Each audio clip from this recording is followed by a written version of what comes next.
Romance at a glance. Romance at a glance. What you saying now? Romance at a glance. Go ahead, girl.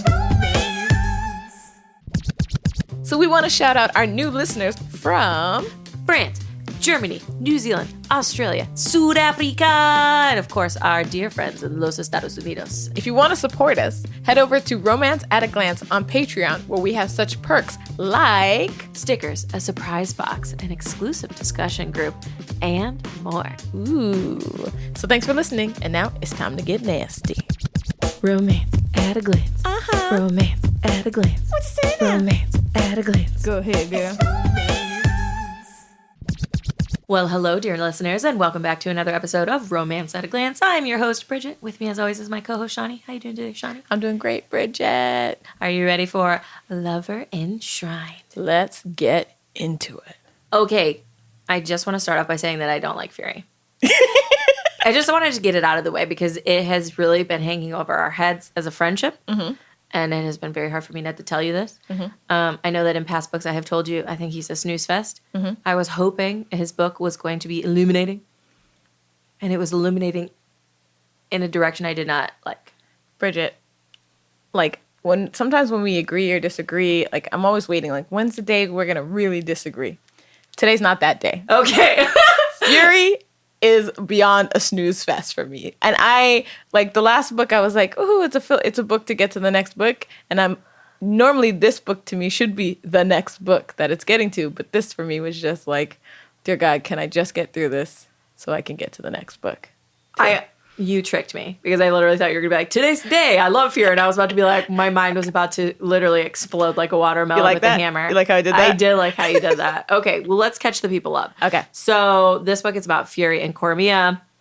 Cormia, of course, is the chosen who is supposed to be his first mate and was tied down and gagged so that he could perform the ceremony because, as we know, the directress was a crazy hoe. Yeah. And we do not like her.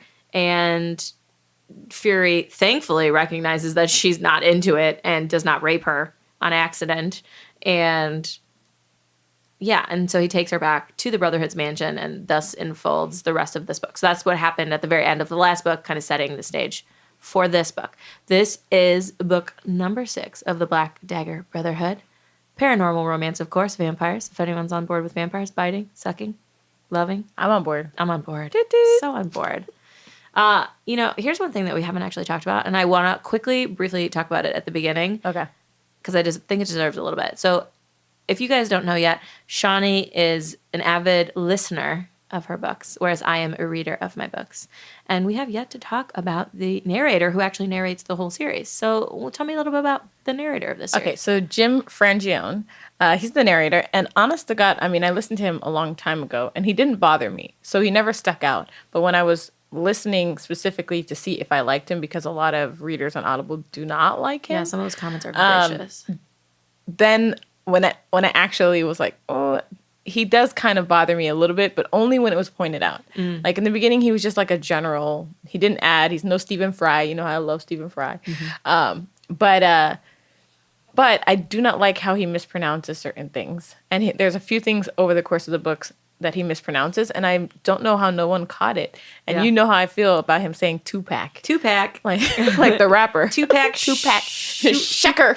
You know? Shaker? Like, I'm just like, that's a really important name to like get, to pronounce correctly. Also, it's so easy to look it up on the internet. Yeah. Because Tupac is you could find anyone saying Tupac. Just Google Tupac. Yeah. And everyone says his name right. When I was narrating audiobooks, I would read through the entire manuscript, find all the names or things I didn't know how to pronounce, and then I would look them up or talk to the author and see how they wanted it pronounced. Sure. And then the author always listened down to the book and made any notes or corrections that needed to happen. So I just don't know exactly how they're doing it and how that wasn't caught and how a bunch of other things weren't caught. Yeah. So for me, he's like a solid 6. It's like he doesn't really bother me. But I wouldn't say he's, the greatest. And that's so interesting. I'm going to tell you a fun fact. I listened to part of this book because I was driving around my kids and cleaning my house. And so I was like, I'll just listen to it because I got to get through this book, make sure that I have all my notes. I hated him. I thought he was terrible. First of all, I could not distinguish between the different people, which I when you have, like, in her book, she's not always saying, Wrath said, or whatever. Yeah. So a lot of times you need the context of what's going on. And all the brothers sounded the same to me. Oh, yeah. But when I read it, they all sound so different. And the way she describes them, of course, is very different. And then he did some weird, like, accent things for, like, the lessers.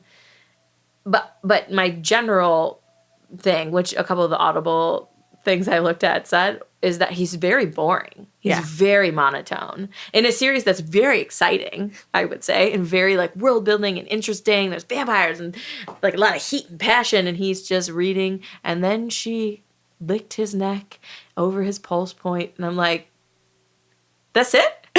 That's it? Not like, and then he licked. I'm like, tell me about the licking. Yeah. And he's not telling me about the licking in the way that I would want to be told. So I wonder, just in his own defense, if that was a note that he was given. So some authors do not want you to dramatize because they feel like you're changing what they wrote in your dramatization. So he might have been asked to do a drier reading. Mm-hmm. But two, sometimes I like the dry reading. I just need you to provide me with what's happening, and in my mind, I create the the interestingness of it all. So to me, it doesn't really take away, but I think he does make it harder to get through the lesser parts. Oh, yeah. So yeah. That brings us to our author fun facts. Oh, yay! Okay, so I have some fun J.R. Ward facts for you this week. I'm ready. Hit me.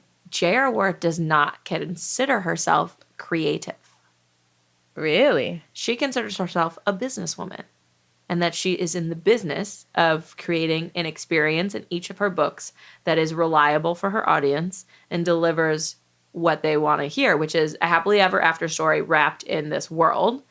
And so that's what she does. So different characters, different plot lines, but if you break down the books, it's always the same. Girl meets boy, boy meets girl. There's conflict in the middle, but they're in love. They bond together. They overcome the conflict. There's a happily ever after. And then you have obviously all the side elements and sort of fantasy and paranormal and things like that. But that is what she considers herself. Not a creative writer, not a creative person, but a businesswoman who gets her shit done. I mean, I don't believe her. Like, she can consider herself, a flying monkey for all I care. I mean, she's writing creatively. So... Well, as we discussed in our previous fun fact, she channels all of the books. That's right. So she doesn't actually feel like she's coming up with the story. She's more channeling it from somewhere else. So I can see why she considers that. I guess I could see that. I also like the idea of her thinking of herself as a businesswoman, because as we've talked about in some of our Patreon episodes and on some other things, I think it would behoove authors to think of themselves more as a business. You are a small business, and your business is writing books, but it should also be how you're presenting those books, how you're presenting yourself, how you're selling your merch. And she definitely has the business of, the machine of writing the books on time, writing so many a year. She has like her side merch. She has her visual image. She's always like in black or white. With the tiny glasses. With the tiny glasses and like, kind of has that image. So I can see it. Our second fun fact is related to being a businesswoman as well. She writes 365 days a year, without exception, 10 hours a day, even on vacation. Like on Christmas?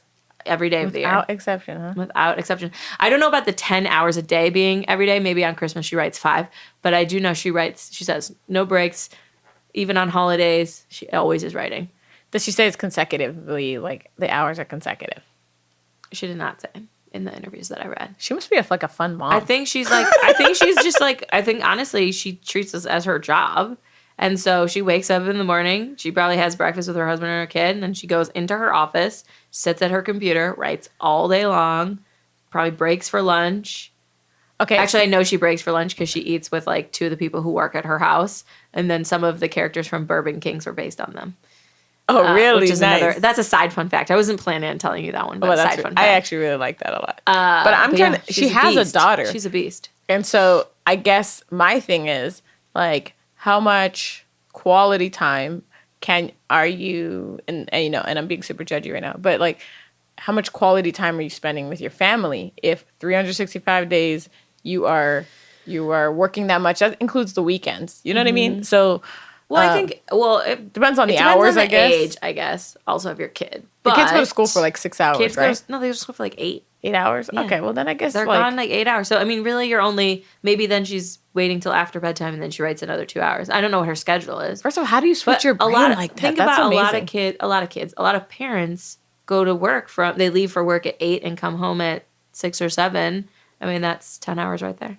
Listen, So it's about the same. I guess it's about the same, but I also think that's ludicrous. Like, I think it's insane. I had one time, only ever in my life, did I have, actually now I have this again, but did I have a boyfriend who worked a 9 to 5? Yeah. And I hated it. I was like, I cannot do this. You leave in the morning. As soon as we wake up, you're gone. And then you come home in time to eat dinner and we go to bed. Like, that is not the life I want to live. My parents did not live that life. They were like touring all the time. And so they were home for weeks and weeks and gone for weeks and weeks. But I got great amount of time with them when they were home, like uninterrupted time. Do you know what I mean? So like, that's more comfortable to me. So I know people have to do it and I'm not really judging that. But for me, that shit is ludicrous. Like your whole day gone, you better be paying me bank. Well, she does get paid a lot of money because she has like 50 bestsellers. No, I agree. I mean, as you know, I purposefully do not work more than like 9 to 3 so that I can hang out with my kids in the morning, drop them at daycare, and then pick them up from daycare. Because I don't want them to be like the first kid at daycare and the last kid picked up. That's so That nice. when they get slightly older, I will probably still work the same amount, and then I will have fun Bridget time until they get home from school activities. We're going to Wee Spa. Yeah, we're going to the spa. We're going to just read some. I mean, right now I just read a lot of books for this podcast. It's great. Yeah. All right, let's get into the book. Let's Okay. get into it. Let's get into it because this is a long one. This is a long book. Okay, let's just start at the beginning. Let's talk about the Omega and how he has a son. Okay, so I'm slightly confused about this, Okay. and maybe you can shed some Let's do light. it. I feel like I missed something in the reading, maybe because Jim Frangione bored me. But so I thought that the Omega turned Lash into his son. No, Lash is his son. Lash is his son. Yeah, so at the beginning of the book, when the Omega is talking about how the vampire woman died birthing his son, Yes. and then they gave that son to one of the Glymera families to raise, that kid is Lash. Got it. Okay, Yes. so I didn't realize that they'd given it. Okay, so then when he sends the guy out with a mugshot and is like, go find this person, He knows it's his he son. knows it's his son. Okay. And that's why when when Lash dies in the hospital, Yeah. the Omega's like, cease your search. Like, I found him because he's dead and he's the Omega, so he has like purview over all dead things. Yeah. So they go and find him, and then that's why he like restarts. That's why his they heart. found Havers. That's how they found the hospital. Right. Havers Hospital. Right. Okay. And that's also why Lash isn't a typical lesser, why he can eat and why he can fuck, because he is the Omega's son. He is not a lesser. And he's also a vampire. Although too. he's lesser-like, I guess. And he's half vampire, Yeah. So he's not made solely by the Right. the Omega. Okay. Yeah. So that Got was it. a twist that I didn't see happening. I have a few thoughts about it. One, the Omega is gross and is raping people all the time, and I don't like it. Two, He's always raping he's always somebody. What raping the fuck? some lessers. Two, being a lesser is terrible. Yeah. You really get duped into that, and then it's a real shitty life. I kind of was mad that with as horrible as Lash is as a person, Yeah. that it's like explained away by him being the Omega's son. In a sense, versus like people and vampires are just sometimes bad. Or just sometimes like a dick. Yes. Yeah. And I am a little bit like, oh, but now it's like, oh, well, he couldn't have helped it because he's the Omega's son and he always had evil in him. And he's always trying to rape people. And he's trying to rape people. He tried to He tried to rape rape John John Matthew, Matthew. and then he got his throat slit, and that's what you deserve. Yeah. But let's go back to John Matthew and Quinn. Let's catch up with them a little bit later. Okay. So we're both flabbergasted about that. I really want to hear your opinion about the wizard. In Phury's mind, his mind wizard. Oh.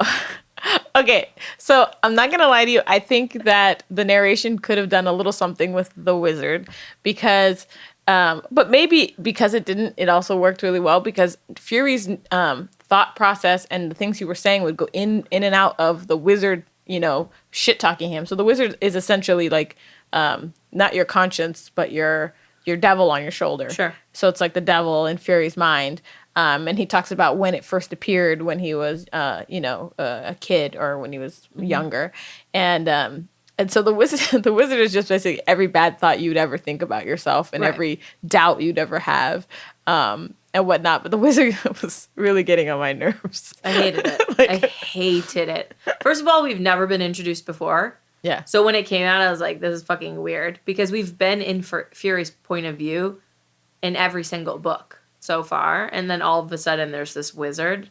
And I'm like, where's he been? Yeah. Because we've been in his mind the whole time. And the scribe virgin was like, I know about the wizard. I know. I was like, this is so stupid. And then I was like, when the scribe version said that, I was like, oh, maybe the wizard is like the Omega or some other evil thing that's really trying to like taint the Brotherhood or something. Yeah. Maybe it's like an outside influence. No.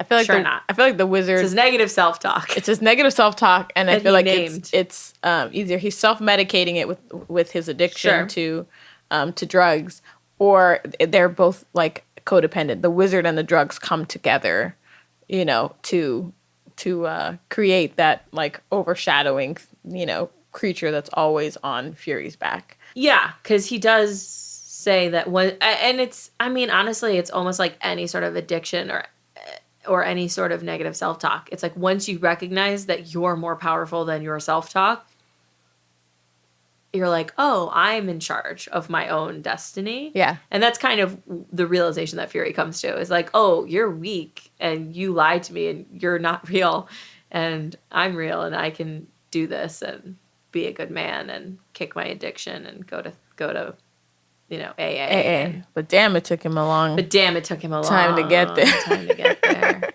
And he went to some crazy places. I do like that we found out a lot about Phury's backstory, because with Zadis we hear what he went through, but now we hear what Phury went through with his parents, and it was really sad. So sad. Like when he talks about like his mom not even really acknowledging that he's there or talking about his house going from this lush, amazing, beautiful, you know, plants everywhere to being overgrown and like dilapidated, to watching like his father incessantly go out to search for his brother only to miss him by a week. Yeah, you know, and then just drink himself to death. Then just drink himself to death and beat up Phury when he tries to save his life. And he's like, no, that's how I was trying to die. Like, let me die. And so just seeing what Phury went through on the other side. And then on top of that, when him and Zadis get in the fight, he's like, you got to be grateful. And Zadis like, fuck you. I'm not grateful. And I was like, you ungrateful motherfucker. Like, okay, that was on my list of things to talk about. Okay. I get that Zadist was really worried about Bella being pregnant, but that was some fucked up shit. Oh, I'm sorry. You're not grateful that you're not still chained in a basement getting fucked every day by a whole bunch of people? You can die in a ditch. Yeah. I should have let you die in a ditch. Yeah. Like, he shot off his like own leg. Yeah. Like, I mean, that part, I don't think you need to thank someone for shooting off their own leg. Like, I get where he's coming from. Like, I'm still fucked up. But you gotta say thank you for getting me out. Yeah. Like, you didn't fix everything. Like, I'm still there some nights. Okay, that's fair to say. Bella didn't fix everything either. But, yeah, I think not saying thank you is pretty fucked up. Or not saying I'm sorry for, like, forcing you to beat yourself up. Although he did kind of say I'm sorry for that, I guess, in Zadis' book. He did apologize for, like, making him beat him up. But I was just like, how ungrateful, yeah, man. I did not like that at all. It also did not jive for me with his previous book, character development. Yeah. Like, it didn't... Where they left it. Right. Yeah. But then again, they did say that, like, if Bella died or the young died, then Zadis might slip back to that version of himself. But yeah, I was like, that's fucked up. That is fucked up. All the way up. You are a ungrateful piece of shit. And also, if I was Phury, I'd be like, fuck you then, bro. I'm not talking to you. I wouldn't, like, go get heroin or go smoke more. I'd be like, I know. Deuces, bro. Sucker. Fine, if you don't care about me, I'm going to go have sex with this chosen I'm in love with, but refuse to acknowledge that I'm in love with her because I feel like she's being dragged into this, even though she keeps consenting, and I'm ignoring her consent because I'm a little piece of shit. Yes. You just summed it up. I mean... Let's talk about their sexy scenes. I only want to talk about Cormia and him for a little bit because honestly, I think they were so little of the book. And I was like, where are they? They're not in it because their love story is very basic. Yeah, I felt like it was more about Cormia's development as like a person than their love. It was about their separate issues. It was not a love story of them together. It was like about their separate issues, and then they just like end up together. Yeah. The scenes that I did like between them were the scene where he draws her. Oh yeah. I was like, that's so, and like she looks at herself and she's like, is that what I look like? And he's like, that's how I see you. And I was like, but then he covers her up with the flowers and she's like, well, you're ruining it. What the fuck are you doing? I liked the scene where he's like, there's vines covering everything. She's like, well, we can cut them back. And like when he's in the thralls of his withdrawal, she like helps him sort of clean out his mind is kind of how I thought of it. I thought that was really sweet. I thought my favorite part of the whole book of them was the very end when they're with the Chosen at Revenge's camp, and they're having sex outside, and then they both count down, and all of a sudden you hear like the fire alarm go off, and like the Chosen, I'm sorry, I didn't mean to burn it, and then you hear the vacuum going because everyone's vacuuming all the time because it's like, and you know that they're like living a richer life and that everyone's exploring and happier. Yeah. I liked that scene a lot. I honestly like. I guess the only other big scene that I can even remember is the one where they actually have sex. And she, like, comes out of the pool naked, and Quinn Blaylock and John Matthew are like, that was a good scene. Damn. And he's like, cover up, and she's like, why? She's like, why? You don't belong to me. I don't give a fuck what you think. And he's just, like, stalks her. And then she, like, takes a shower in front of him with the door open. And then she's like, she knows she gonna get it. She said in her mind, she's like, oh, I'm about to get fucked. Yeah. I did like, they had their little, when she washes him in the bath scene or whatever, where I was like, okay, is this where they're finally gonna, and then like, you know, so I was happy. I really liked that that John Matthew and them were there when she was like butt naked, because that was a very empowering moment for me. It was very empowering. And when he's like, cover up, and she's like, no, I was like, all the feels right now, like, get it, girl. What did you think about John Matthew, the way she handled John Matthew walking in? Because I actually really liked that scene with her too, when John Matthew thinks that Phury raped her. Because she was a virgin, so there's blood on her, and she's crying because she doesn't think Phury loves her and that he regrets it, and goes in and just like beats the shit out of Phury. And then Wrath is like, did this happen? And she's like, look into my eyes and see that this is not what happened. Yeah. And Wrath is like, well, should I? And she's like, no, I'm in charge of my own being. If I say it's fine, then it's fine. And I was like, yes. But also, I feel her struggle as someone who's constantly not listened to. Yeah. Of her being like, hey, guys. Hey, no, it was fine. Like, it's cool. All good. Yeah, she had to say it like 5 times. She had to say it so many times, you know? And it's kind of like a thing where you say something, and it's kind of like your kid, right? You tell them, like, no, you can't have a cookie, and then they look at you, Dad. Do you know what I mean? Like I feel like, I know that? Yes, I I feel like she was talking to them saying, no, nothing happened, telling Wrath, no, nothing happened, and Wrath is looking at the other two for like the real answer. Confirmation. Yeah, and she's like, no, all you need to do is look here, or whatnot. So I did like that. I loved that she got to explore like life with John Matthew, and like I feel like that could have been done with Phury. I do love their scenes together. Her and John Matthew, it was super innocent and felt super innocent and whatever, but I also thought those could be so romantic and so grounding for Phury to like take her to the movies. To teach her how to do things. Teach her how to do things. Yeah, of course. It makes no sense that it was with John Matthew, except for that Phury's an addict and just struggling this whole book. Yeah. And I actually didn't feel like Phury should have had a love story right now. I feel like he should have worked on his sobriety. And then had a love story? Yeah, and then had a love story, because this book to me was all about her becoming something, him becoming sobriety, and then at the very end of the book, them coming together. And I felt like she could do better. I felt like in their minds, I understood that they each wanted and liked the other person. I did not feel like there were enough scenes of them together and like loving each other and liking each other and playing with each other and have like enjoying each other. Falling in love. Falling in love wasn't there. I do again think partially it's paranormal romance. So he bonded with her. You know what I mean? It's like one of those things where like that was the I other felt thing. like that was such an easy cop out. Okay, so the bonding thing also was the thing, because he didn't actually bond and get the bonding sent until much later. And I was questioning, and I still don't know, like, when does the bonding happen? Is like when you see them, when you feel them? Is it because he had so much drugs in him, he was not in touch with that? That's my, or at least that's how I read it, was that he was so fucking stoned the whole time that he was completely suppressing all of his like physical urges. And then he also is like such a like martyr. Yeah. That he felt bad for wanting her at all. So he was like shutting down any of those like physical responses or trains of thought. But for me, the big thing was that he's a drug addict. So he was like, he's spending like $1,000 a week on Red Oh my Smoke. gosh. That man was 3 sheets to the wind. I did day. like when Zadis went to Revenge and was like, yo, don't sell my brother no more shit. And Revenge looked like he was about to tell him to fuck off, but then he like looked into his like psyche and saw the things that he had gone through, and he was like, okay, dude, like I feel you. I see you. I won't do it no more. Yeah. You know, and I thought that was You're a my really brother-in-law. good scene. Yeah. Okay. I'll do you a solid. Also, you're my brother-in-law, and my wife might be pissed. And if she gets pissed, my life ain't good. So, So let's talk about Revenge, because he's starting to get more and more time in these books, and I am so for it. Tell me what your thoughts were about his blackmail and his payment of the blackmail.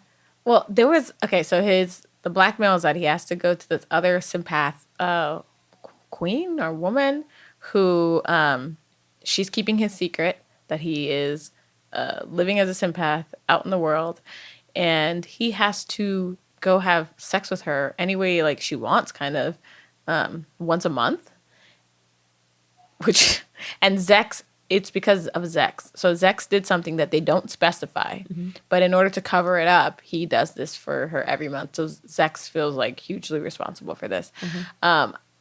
There's a point where he says that he kind of likes it. Yeah. Like, it's like he's fighting it, but part of him was like... It's the only time he ever gets to let all of his senses free and be sort of like embrace his sympath side, versus most of the time he's living as like the vampire half of himself. And that's the only time he can like let loose. Yeah. But, she's also a sympath, so she can go into his mind. So he's like always thinking of the beach. Yeah. They're together. Of the beach. And she's like, you're always, thinking of that. And he's just like, keep the beach. Beach. And she's like, first of all, I think the triple knuckle thing, I was like, ooh, she probably looks like a little spider. And then he talks about she wears this like poisonous webbing and wears a like poison on her lips. Yes. So by the time he's done having sex with her, he's like in anaphylactic shock and he's about to die. And Trey has to like take him back to his house and shoot him up with antivenom and dopamine. That was so weird to me. Yeah. I didn't quite understand. I think it's because it's a power trip. So if he ever asked her not to wear it, then she wins the power exchange, because he's admitting weakness to her because she's full sympath and it doesn't affect her. So after she gets all this venom on him, Trey literally has to carry him back to the Great Camp and shoot him up with antivenom and dopamine to get him essentially back to normal. And he even talks about how they've been doing this for like 25 years. And he used to be able to just shake it off in like an hour or two. And now it's like 24 hours on his back. And how Trey is worried, and he's worried that at some point he won't be able to come back from the venom. I feel like that's the vampire equivalent of being in your 30s. Can't come back from a night out like you used to. Like one glass of wine and you're like laid out. Yes. Yeah. That's fair. It's a fair. I mean, 25 years is like us going through 5 years. So yeah. And then one thing I liked about this book about revenge is that, in Bella's book, he was very controlling of her and stuff. But it was nice to see in this book that he does have like a kinder side and a gentler side. And he's not just like this asshole pimp in his, fur coat. Like we saw it with Marissa, where he really likes Marissa and he stood behind her and he warned her about the seclusion thing and he voted with her. And in this book, that sort of continues, where when Phury asks him to sell a house to him so that he has somewhere to take the chosen, he's like, no, I can't sell you anything, but you can have my camp for free and you can stay there as long as you want to. And I liked that we got a little glimpse of the softer side, because I know he's going to have a book at some point and I'm excited about his book. Also, and I don't know if I'm skipping the gun here, but at the very end of this book, he becomes the Leodire, like the head of the Glymera. True. And so it's kind of like, it's interesting because I always say I like people who are slightly shady. Yeah. Because sometimes you got to get away with stuff. And if you're with somebody who's like, no, we must always do the right thing, you're like, oh, fuck my life right now. So I like that he's going to become the head. He's also like super savvy and smart. Everybody else before had been like, very much stuck in their ways and not willing to grow. And so I like... He's definitely going to side with Wrath and help the species. And help them grow in a positive direction. And I felt like they led up to that in this book, gave you more of his humanity and where you can see that he will become he'll be more understanding because he's going through some things. I mean, he's like has to have sex with somebody forcefully on the daily. He might have compassion for some things later on. So I thought that was really cool about Revenge. Yeah, and we got a nice glimpse into his friendship with Zex. Like they even say, like, we tried sex once, it didn't work. Did not work. And I just love how much they both like care for each other and hold each other's secrets, but are also worried about how closed off they are from everyone else because they're half sympath. And when Zex is like trying to ask him like, where are you going or what, like, and she wants to take him to the meeting, she feels terrible about him having to go to this lady. And I felt so bad for her. Like in that moment, I had forgotten that, she was the reason for this. And I was like, oh. And then that night that she feels so bad, Quinn and Blaylock and John Matthew show up.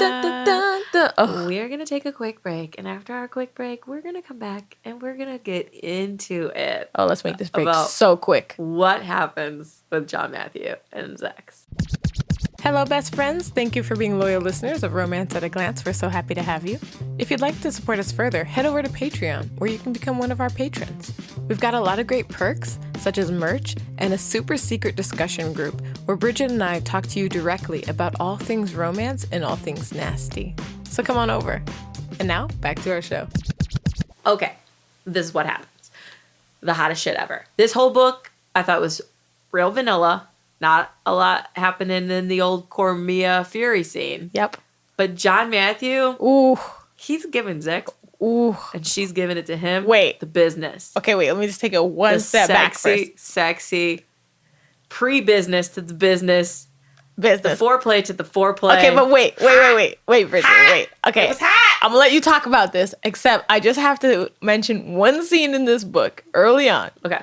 Where John Matthew is masturbating. Oh. He's masturbating and he's not thinking of Zex at first. He's masturbating. He's getting close to the end. He's like, oh, okay, my dick is getting numb. That's what happens before I start coming. And then bam, Zex is in his mind. And he's like, fuck, man. Like, and he loses it. And the book describes him coming as in like he's flooding the bed full of cum. And he can't. And he's like writhing. And I was like, oh my God, like at the end, he's just curled over in a ball, in a gooey, juicy ball. I was like, OMG! First of all, J.R. Ward wrote that scene. Like she sat down and wrote that, and I was just like, it's just a slow clap, clap. Now take it away. That John Matthew, not feeling so good, drinking too much, goes into the bathroom. And Zex is like, or no, actually, she doesn't go to the bathroom. She sees him, and he's looking at her with that, like, she says that, oh, he's not a boy anymore. That's the look of a man who, like, wants to fuck. Yeah. And she tells him, think of me when you come. Say my name. It'll be better for you. Oh. And he, like, almost comes on the spot. He's like, I gotta go, guys. I gotta go. See, I thought what happened was he went into the bathroom to vomit. That's the next one. That's when he gives her the note. Oh, yeah, that's okay, yes. So the next time he's at the club again is he feels like shit because he's just been literally chugging alcohol because Torment just got back. Yes. And he goes into the bathroom, thinks he's going to throw up, doesn't throw up, is looking in the mirror and, like, basically inspecting himself as a man for the first time, like, looking at his fangs, looking in the mirror, checking out his muscles. And she comes in and she's like, is this the first time you've looked at yourself? And he kind of, like, shrugs at her. And then he tells her, he's like, I think you should be with me. And he, like, jacks up his pants so she could see his heart on. Oh, yeah. Didn't he say, I want to fuck you? Yeah, he's like, he mouths like, I want to fuck you. And she, like, gets a little heated and looks down at the crotch. And he's like, I think you should be with me. And then he gives her a note because she has to go, like, break up a fight. Yeah. And when she gets home later that night, she sees the note and it says, say my name, you'll come harder. And I was like, John Matthew. Ooh. And then she does twice. And I was like, yes. It's going to happen. It's going to happen, people. I love their scenes together. I almost wish I could, like, edit all the books. Honestly, put all their scenes together. I could just lose all the lessers. Yes. Lose all of Phury and Cormia and just keep all the scenes with Blaylock, Quinn, and John Matthew and Zex. Yeah. And Revenge. I like Revenge. Yeah, I do like him. He's like the mature man that, like, that He's suave. Yeah, he's Suave. suave. Where I'd be like, you could be my sugar daddy. You know what I'm saying? I'll take you in my belly. You know what I'm saying? Yeah. Get into my mind. No, That's okay. I consent. Yeah, I consent to the mind fucking. I'm just all about it. As you know, dear listeners, I am all about John Matthew. I think that his story in general has been the most compelling throughout. Yeah. Because we've gone on such a ride with him. He's been in every book. He starts out in such a like sort of small and vulnerable, sad place. Like he grows so much as a character before he even transitions. So much happens. Wellesley dies. Tor poofs. Like he's left alone. You're so hopeful for him. You're striving. For him. You're like, please, you want him God. to be so happy. And now, and in this book, he goes through the shit too. Lash tries to rape him during a fight, which leads Quinn to slit his throat and kill him, even though they're first cousins, which leads to the entire thing where Quinn almost gets sentenced to death or put in jail for the rest of his life. Murder. And then he becomes John Matthews Nostrum. Yeah. Nostrum. So basically his bodyguard for life. Only way out is death. He gets this chain like linked around his neck he'll never take off, and a tattoo, like teardrop inked on his face saying that he's willing to shed blood for him. I love that scene. That with friendship. Wrath? With Wrath, with Vicious, like with Quinn just becoming a man. Like that's the scene where he realizes like his duty kind of and embraces it. Yeah. You saw him like grow up in a moment. In a moment. Yeah. Especially because he had all this angst from his parents and everything. Yeah. At that point, and I think I'm not sure at this point. No, his he parents had the honor guard. They'd already kicked him out of the family and struck him from all the bloodlines. But his parents hadn't been killed yet. At this point, no, I don't think killed so. After. Yeah. So I think this is like. But he says to them like, "I thought I was all alone." Yeah.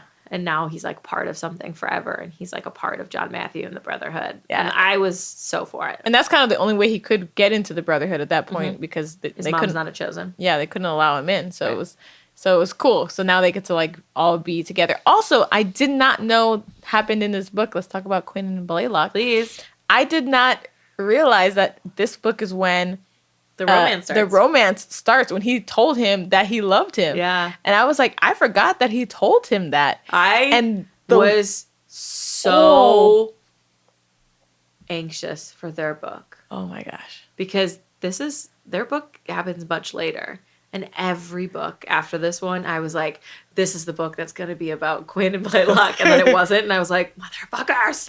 I was like, I want them to be together. If they don't get together, I will die. Bridget, this is the book that made me stop reading series until they're finished. Oh, smart. Because now when I know like there's book 4 and 5 coming, I'm like, no, you will not get me invested. No, you will not. The devil is a lie. I will not wait. Have to reread all 3 books again. Exactly. Like that. I accidentally read like, what's it, Throne in Glass or something like that. Throne in Glass. And I didn't realize it was a series, and I was like, fuck, how did I make this mistake again? And I just stopped. I was like, I'm not reading not one more book until this series is done. Well, it's done, so now you can go back.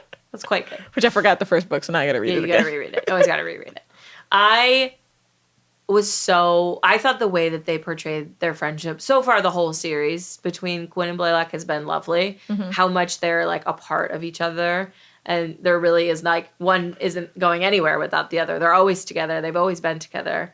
And they hinted a little bit in the last book when Quinn is fucking in the Abercrombie and Fitch, and Blaylock like goes in there and is like, and like runs out. Like, so they've been hinting. Yeah. And this was the first time. And I thought it was really sad that Quinn like shredded Blay so hard because he was trying to like protect. He's like, I didn't want him to like, be sad about me forever and wait for me forever. I'm going to be in jail or I'm going to be dead or I'm going to run away. I want him to like move on and find someone else. Yeah.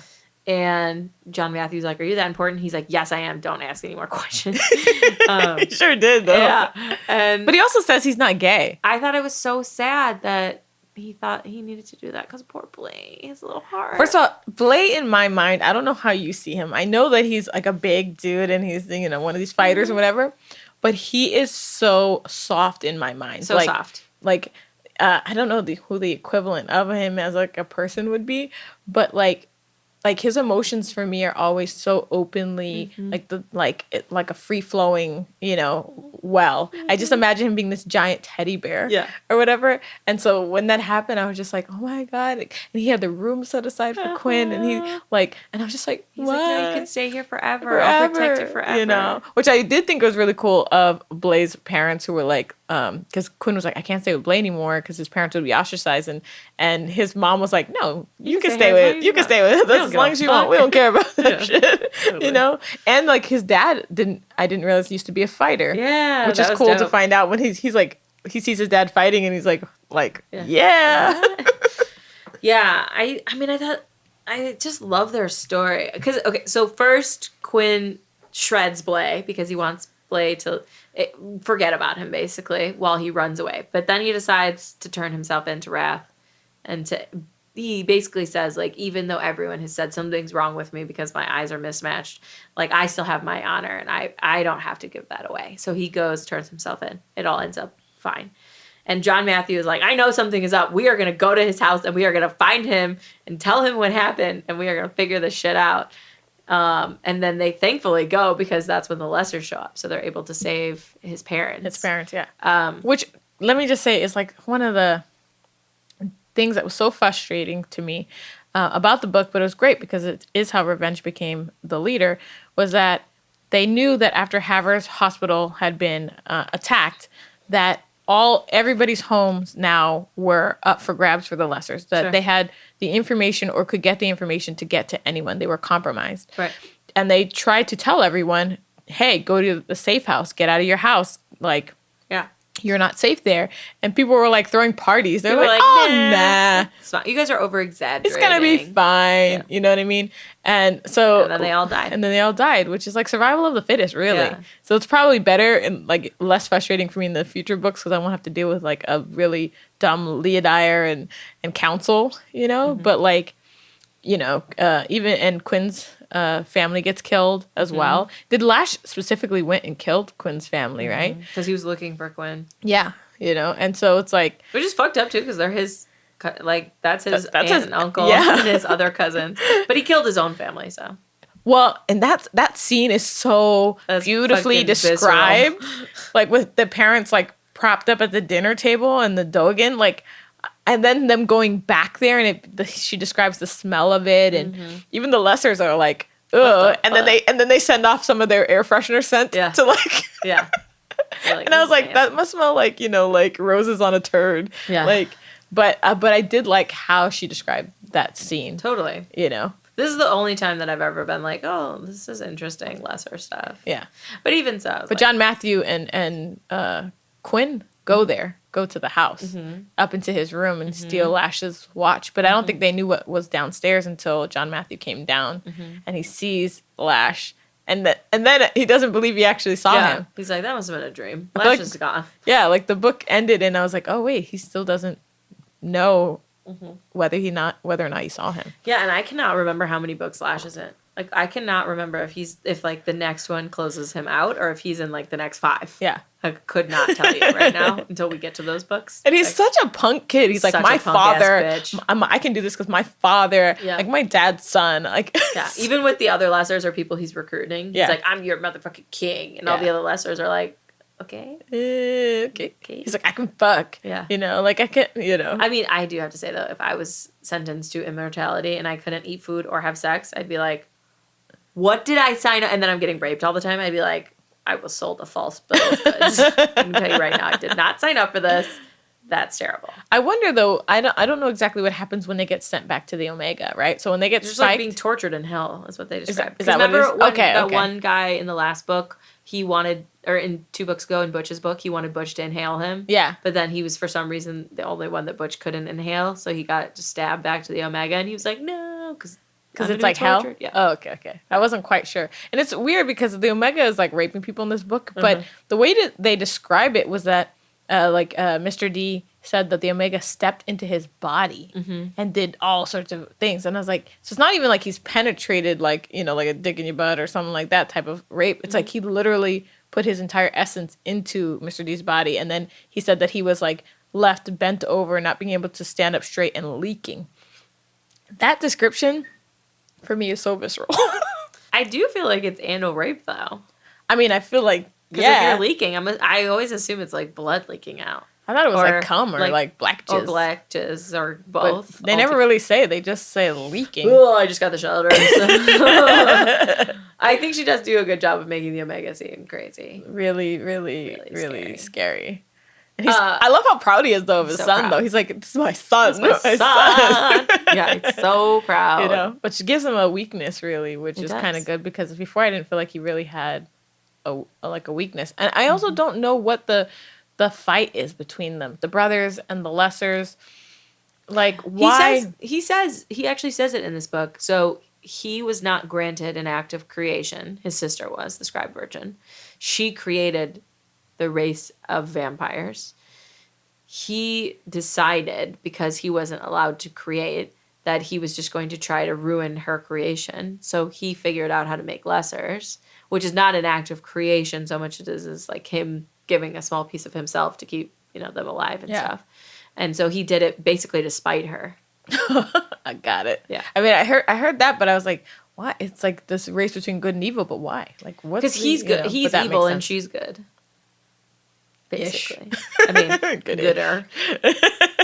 Better. Yeah. Let's quickly circle real fast to finish out Blaylock and Quinn and talk about that kiss. Yes. So Blay finally lets them in, tells John Matthew, I actually am in love with Quinn. He's right. And Quinn's like, I just see myself with a female long term, and I don't even think I could be faithful to that person. Like, whoever you're with, I want them to cherish you and love you. So you can already see that there's like definitely a lot of caring on Quinn's side. Yes. He's like, I don't think I'm good enough for you. And opportunity for a throuple. Just want to insert that. And Blay's just like, I just want to know one time. Like, kiss me. And Quinn's like, I'm not sure it's a good idea. And Blay's like, I'm sure. I'm sure. And they kiss, and then tongues start getting involved, and they're grabbing onto each other. And there's like that heated moment where things could go real far, real fast. Oh, yeah. And Quinn realizes, like, he says, like, I think this is as far as we can go right now, because there'll be no turning back for you. And I thought it was beautiful. And also, I love that they left the door open for them, because he says, like, if anyone hurts you, I'll ruin their lives. Yes. And put their entrails at your feet. And so he's romantic. Like, what?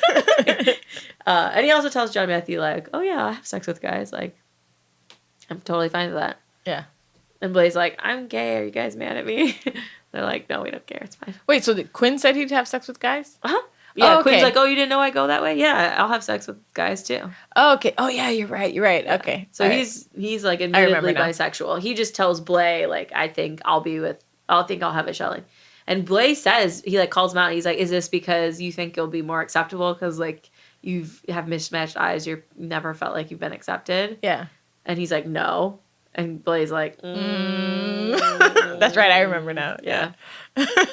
So I'm excited to reread the development, because I do remember being like pining for them for books and books and books, and just being, and they didn't have a book. We messed up, man, because they did not have a book when we read this, and so it was a lot of pining. So much pining. Like, is this going to be their book? Every time she announced a new book, I was like, is this? Yeah. Is this? I don't care about them. I don't care about them. Oh, wait, I care about John Matthew. I don't care about anyone else. Like, this book in general, like, like if you took out Phury and Cormia, like, I don't care about their love whatsoever. I don't even care that he overdosed on heroin.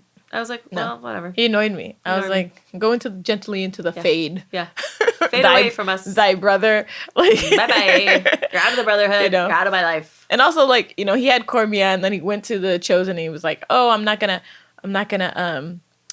be with Cormia. Give me another one, And Layla's like, all right, I'm here. Yeah. Like, don't reject me again, because I've already been rejected once. And then he definitely rejected her again. Poor Layla can't catch a break. She just wants some dick. She cannot. She wants a baby. She just wants to fuck some fools. She's like, I have one job. Just let me do my one job. Yeah.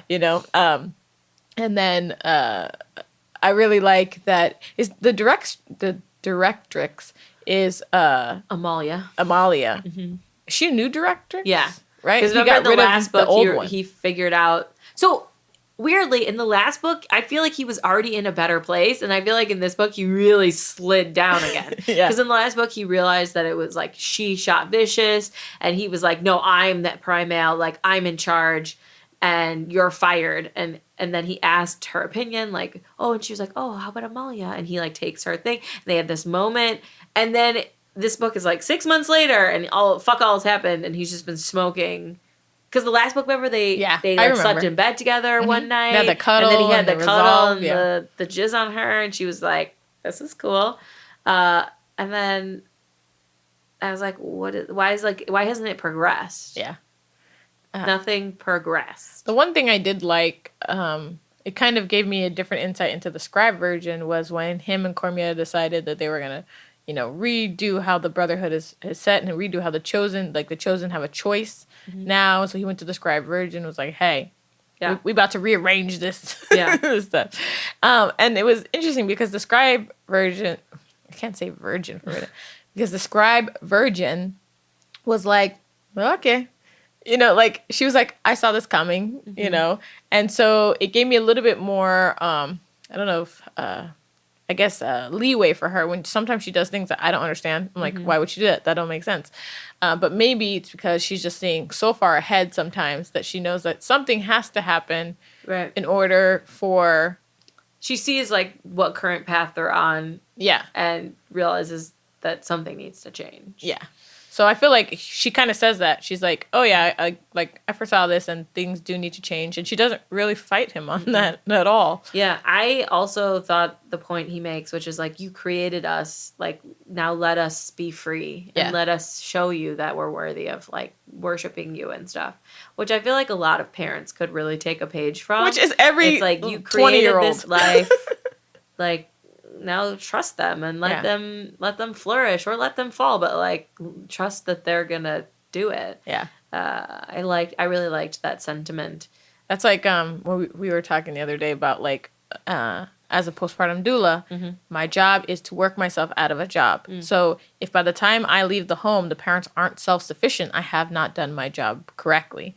And so it's the same for parenting. If your kids reach a certain age and they're leaving the home and they can't do their laundry, they can't cook a meal, they can't survive. Like all they know how to do is boil ramen. Yeah, or call you like for everything they need, then the job is not fulfilled correctly. Your job is to like work yourself out of being a parent, and so I feel like it's the same for the Brotherhood and the Chosen. It's like these are warriors. They've set up a new society. They're doing things. They're becoming more progressive. It's time for you to like, go on a cruise. Yeah. You know what I'm saying? Go on like one of those princess carnival cruises. Just chill with those birds. Exactly. You live your best life now. You have done your job. You did it. Relax. You done did it. Facials, Botox, whatever you need. Whatever you want to do. And I think in that vein, she does wake up Pain at the end of this book. And of course, Pain's first words are, fuck you. And she's like, well, to be expected. So I'm excited to meet Pain and like see more about her. And, she described her as being more like the bloodletter and like aggressive and vicious and...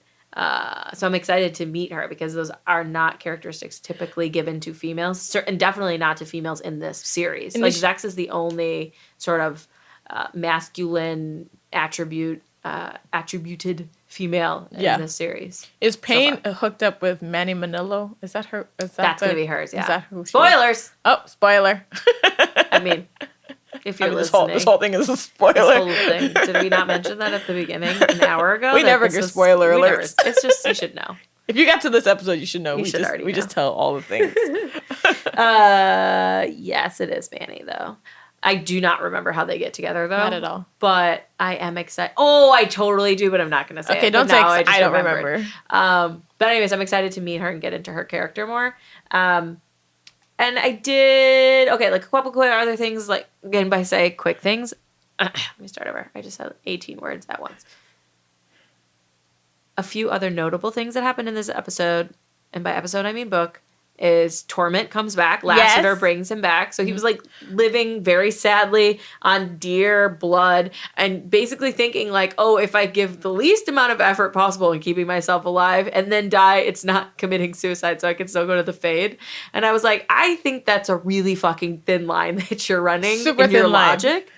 But we Lassiter. do meet Lassiter. Which that shocked me because Excited. I was like, oh wait, there's a fallen angel in this book. I forgot about this fallen angel. So it makes a little bit more sense for her fallen angel series later. Yeah. I was like, oh snap. She already had this planned in book whatever. Yeah. 6, 5, whatever we're talking about. And the brothers have already met him. Yeah. Because they don't like him. The brothers are like, oh, it's you again?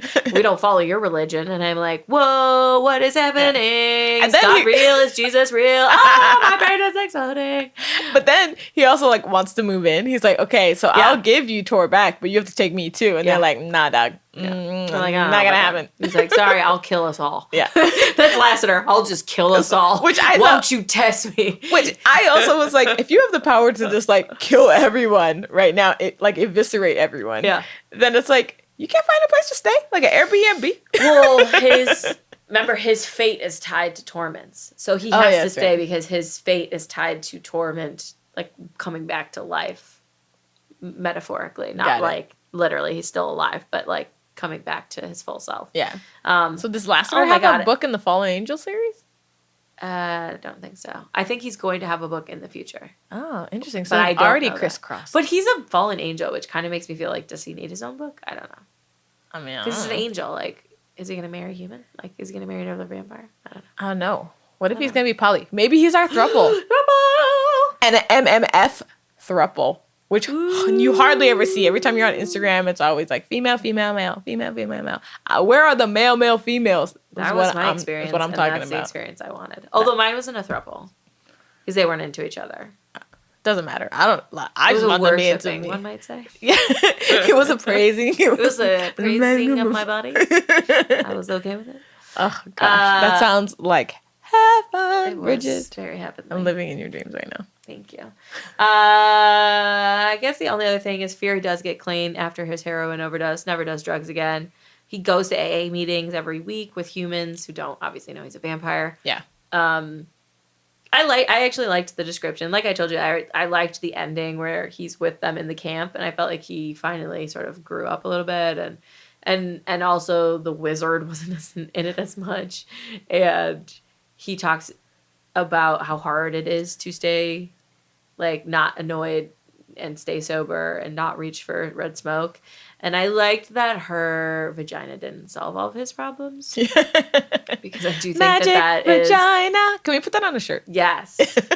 New t-shirt. Check out the website. Magic vagina is such a thing in romance novels. It really is. And I'm okay with it if it's something small. Like, he didn't clean up his kitchen, and now that we fucked, he cleans up. I'm like, okay, fine. That's totally fine. But yeah, like kicking like an addiction just because you fuck someone seems like a stretch. So I liked that they described that it was still hard. He worked really hard at it. She read his moods. That was one of the parts of their relationship that I was like, oh, that's cool. Because when he's in a bad mood, she just comes and she like kisses him on the cheek, pats his back, and then goes to do her own thing. Yeah. And leaves him until he's ready to like rejoin. And I was like, oh, that shows me that you guys actually know each other and get each other. Yeah. Didn't see that at all in the book, but at the end, okay. First of all, having a partner who knows your moods and doesn't get offended by Huge. Whatever has to happen. If you're like, need to be by myself, and they're like, cool, and bounce. Oh, beautiful. Huge. Super beautiful. And it's so hard to do. I feel like I'm 75% as a spouse. Maybe Maybe 80. That's pretty high. Like, I feel like I'm, and also because we've talked through it a lot. Yeah. Which they didn't. She just like magically knows because she's just chosen dope Cormia. But it's hard. It's really hard. Because there's some days where I want to be like, I don't care about your mood. Be with me. And then I'm like, nope, that's crazy. Like, you need to just... This will not make the situation better. Not make the situation better. Like, you're not actually going to enjoy that time because it's going to be like a forced situation. It's going to be more annoying for whatever reason. And, but it is hard to do. But it is something that I actively work on. I did like that they put in the little thing that she's designing Revenge's new club. Yeah. Because she loves architecture. So I was like, oh, that's so fun that she's actually pursuing her dreams. I think, I say I don't care about Phury or Cormia, but that's not true. I really did care about Cormia's development and growth in this movie. I also love the dirty dancing scene when they do actually like fuck. He's like, have you just been rewinding this one scene over and over? And she's you know, like, Bridget, you and I have rewound so many scenes. Patrick Swayze's flexing booty? Yes, I have. Oh, man. Yes, I have. And I have a confession. I don't know if I've ever told you this. Please tell me. I should have known that I was kinky when this was my favorite scene. Okay. So in The Princess Bride, Okay. when Wesley gets tied down to that table and they put like the suction, the racks, and they put the suction and they keep like sucking him and he's like, and he's like in pain. When I say I rewound that scene so many times and was like sexually aroused by that scene, like I didn't know that kink was a thing. I was so young or whatever, but I was like, yeah, I want to tie niggas down. I want to torture. Oh my God, I love it. Like I did not know that. I should have known I was switchy then. Like That is hilarious. but There that are so I was many like, movies that have actual sexual bondage but scenes. not that I could watch in a house that was okay, severely okay, restricted okay. in terms of what my mom pre-taped everything for us. So being able to see The Princess Bride was like A big thing. a big deal. You know, I saw it at my aunt's house or whatever. I used to try to watch the Squiggly Sex channel at my other aunt's house because she was she was mad lenient. Okay, like listeners, I'm a brown person, right? And my uncle, who is also a brown person, is married to a white lady, right? And her kids could do all the things, right? They had HBO. They had all the things that my mom would be like, not in this house. Not, and we'd be like, man, this is like a white people thing. They always have cable. Why do they always got cable? We did not. Like, did they? We had basic TV. We had like the 10 channels or 11 channels until well past me graduating from high school. And they put We got cable actually. I was like a junior in high school. in high school. So like we would go to my aunt's house and she put a code on the box so that all the Cinemax, whatever it was all squiggly. Super duper squiggly. And we would sit there and try to watch this. Yeah, of course. And then we figured out how to hack the box, as kids will do. Sure. So we could take off the squiggles, and that was like the most amazing day of like our lives. How old were you? Oh God, I think I was like 14 or something like perfect that. age, yeah. But we had to put the code back on and change the channel faster than she could like get back to the room, or like every time there was a noise we were like there was always somebody whose job was to have their like fingers by on the box or whatever. Your childhood is hilarious. My childhood was like I want everyone sneaking to do I want everything. everyone to know that this is the exact example of why you shouldn't restrict your children or like not educate them or allow them to understand things or see things or read things, because Shani snuck around and did I didn't do any of that stuff because I didn't have to, so I just like didn't care or think about it. Like I was allowed to read romance novels. I'd read go to the library, read novels whenever I wanted, but I never like tried different things or snuck around or. And I had to quite literally, Bridget. I stole romance novels. I got them from the library. I copied the sex pages. I had to hide them in my room. So I would take garment bags, and they would be filled with like 100 romance novels just stacked up, like hanging in my closet, in the back of my closet. So it looked like my band uniform. So I took my band uniform out, put it in a garbage bag, and filled all my band garment bags. And one day, oh my God, Bridget. So I just need you to know how strict and like religious my mom was. She's super lenient now, but like at that time she was the church mom who was gonna beat your ass for like any small little side eye. So she told me I could not read these books. She hated them, like it was a thing. And I come home from school, and as I'm walking in, I see my mom like from across the house. I'm dead looking in my room. My mom is there. A giant trash, like the one you kind of put outside, is in the middle of my room, and my garment bags are laying on the floor. Oh no, Bridget!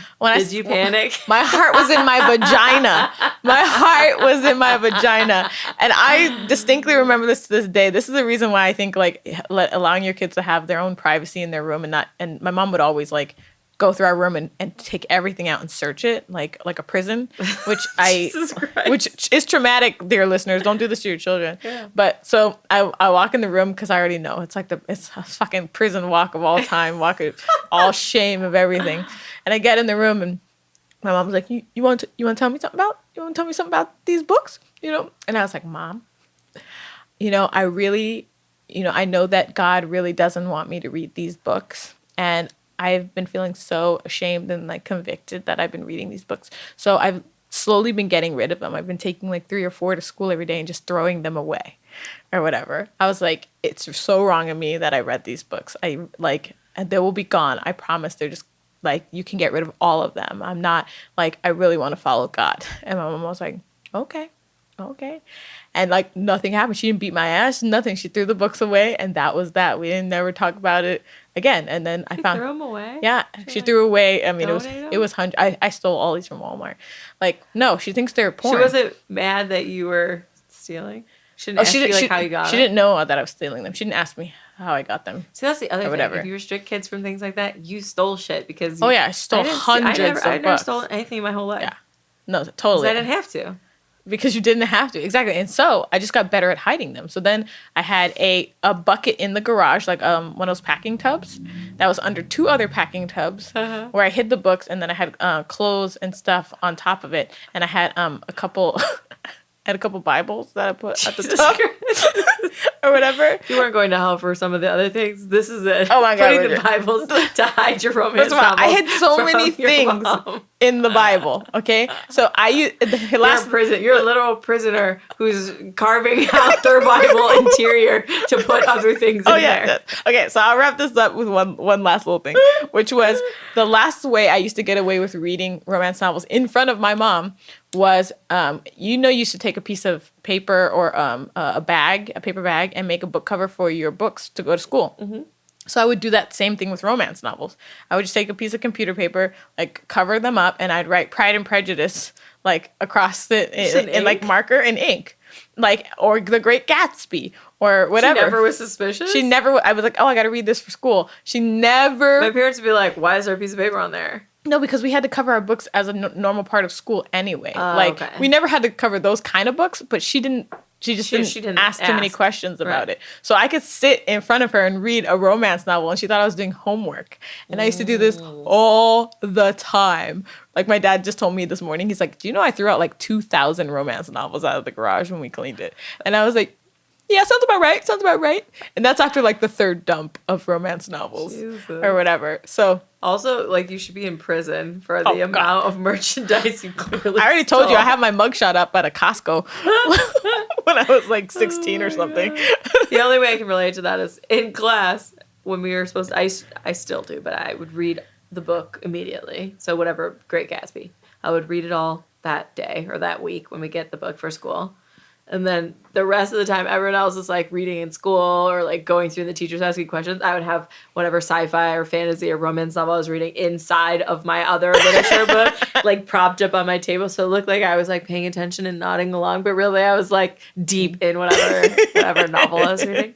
And my teachers would be like, but they would ask me questions, but I already read the book, so I already knew all the answers. Yeah. So it was totally fine.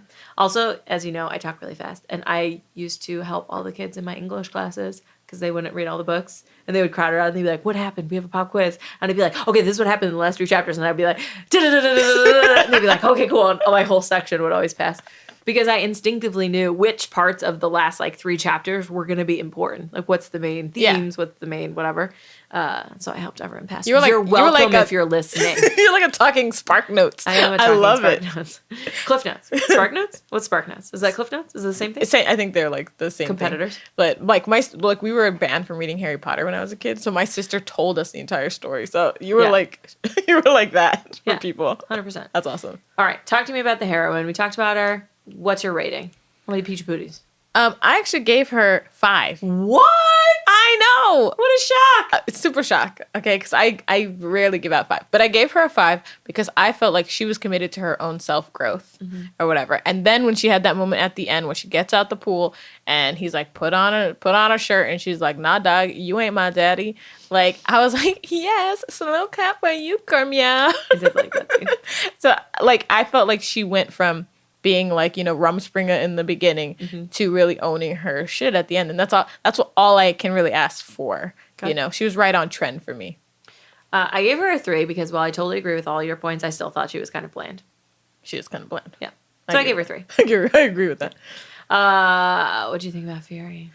I mean, if you could give him a 0, would you have given him a 0? I would have given him a 0. I gave him a 1 because I had to. My notes just say, I don't love. That's all my notes say about him. I don't love.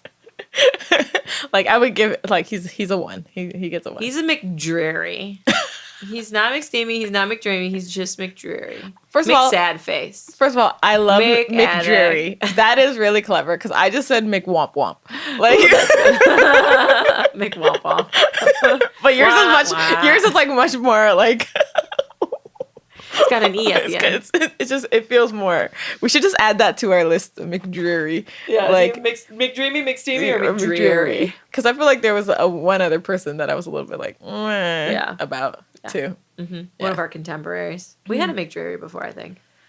I forget who. We'll have to look it up. That's like rapey and obviously, very vanilla sex. Yes. Which is not a bad thing in and of itself. But in this case, I thought they actually had some good heat in like the 2 scenes that we got allowed to see any heat. And obviously, John Matthew and Zach's had a lot of heat going.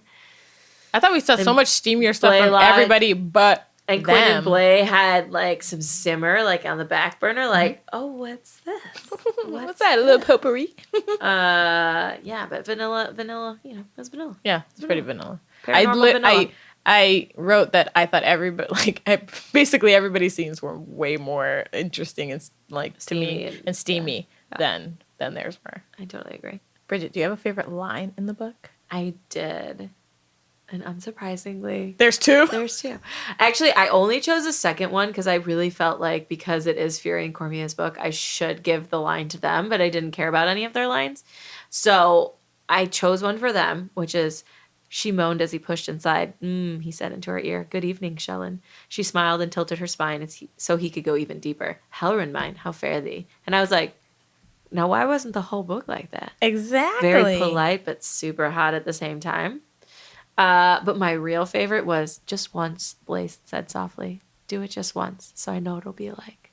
And I was like, the feels. The feels. I can't take the feels.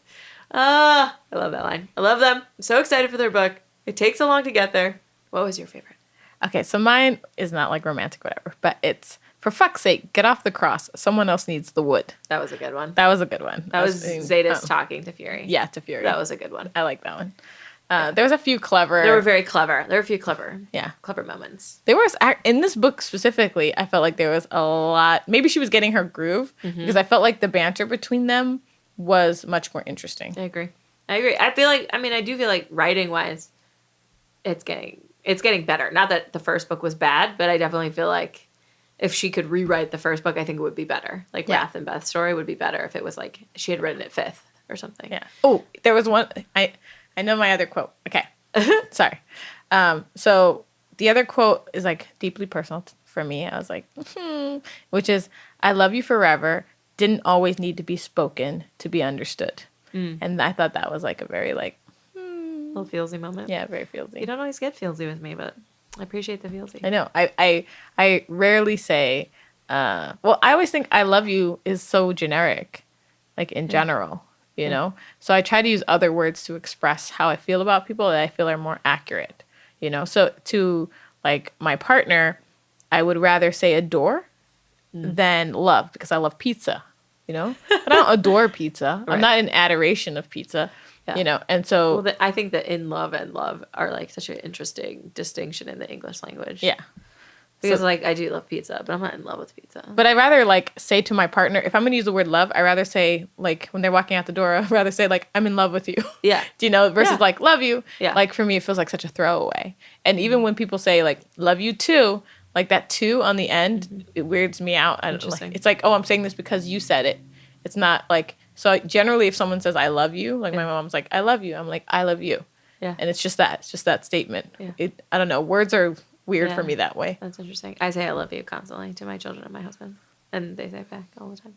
They better. You birthed them. I say that all the time. I'm like, "Bitch, you better love me." My husband doesn't say it if we're like falling asleep. I'm like, "Motherfucker, you better tell me I said it. You didn't hear me up earplugs in. I can't sleep because you snore. Tell me you love me louder." Louder.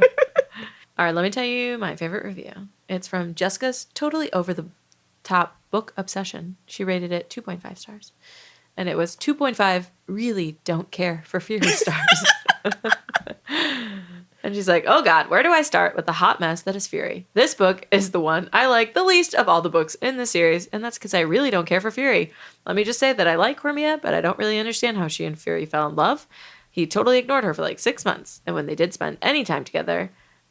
when did they spend time to fall in love? Phury's a drug addict 85% of this book. He spends almost the whole time doing drugs, buying drugs, and talking to an imaginary voice in his head that he called the wizard. And us readers had to deal with the wizard's constant, stupid, boring ass chatter for 90% of the book. And I was like, yeah, that sums it up for me. I mean, the only reason I would give this book even a 2.5 or 3 is because there's so much good stuff that happens with the other characters. Yes, but not them. But if it was just their story, 1. But if it's inclusive of everyone else, 3. If we're just talking about John, Matthew, Quinn, Blay, and Zex, 5. 5. 5 stars. Cut out the fluff. So there is one review from our good girl Wendy in the hula hoop. I just actually really like the title of her thing. I'm not going to read her whole thing because it's really long. But the title is "Drugs Make You Stupid. You Shouldn't Do Them." That's the title of her review. Yeah. 100%. You know, you got it. But like, yeah. I mean, I really didn't feel like this was a romantic book. No. Like, it didn't feel like a romance. I agree. To me. This felt like a fantasy to me. Yeah. Yeah, I agree. You know, so. I didn't get through. I didn't get those HEA feels, you know? No. Did not get them. It's a make it through this book so you can get to the next one book. I was going to ask you if it's worth the read, but that's obviously what you think. Yeah. Make it through this book, get to the next one. You have to read this book because there's so much setup for the next books. And I think the angst that you get for John Matthew and Blay and Quinn is worth reading this book. It's like the sacrifice you make. But I also feel like you could real fast skim through. And don't read the lessers. Everything. Yeah, skip the lessers. Skim through. Skip if you guys read the lessers, please God, tell me why. But skip the lessers and skim real fast through Cormia and Phury scenes, just to kind of like keep an eye on where we are in the plot, but just read everyone else. And then this is a good book. That's what I said. Yeah. Literally in all caps, only for the side characters. Can people see like your Goodreads quotes that you make on your Kindle? They can't. Okay, so just go to like Bridget's Goodreads quotes. Yeah. And then you can find all the shit talking I did about this book. All the good stuff. And where it is and where to skip to. Yes, and then all the good moments between all of my favorite characters. They'll probably, I was like, the feels! They will be marked by the feels and Pound Town. Yeah. They're going to Pound Town. Pound Town. Everybody's going down to Pound Town. I want to go to Pound Town. Oh. Gotta talk to the hubs. All right, friends. Until then, may your books be your lover. And your hand, your best friend. Yowzas! We'll be back next week with Lover Avenged. Thanks for hanging in with us, romance readers. Head over to Instagram to continue chatting with us. We're super friendly. We want to cackle with you. We want to know what your favorite sex scene was. And we need more book recommendations. If you want to read along with us, go to our website, romanceataglance.com, to see what we're reading next. And we'll see you next podcast. Thanks for listening. Subscribe to our channel to get new episodes, clips, and more. And click here to watch our previous reviews and author interviews.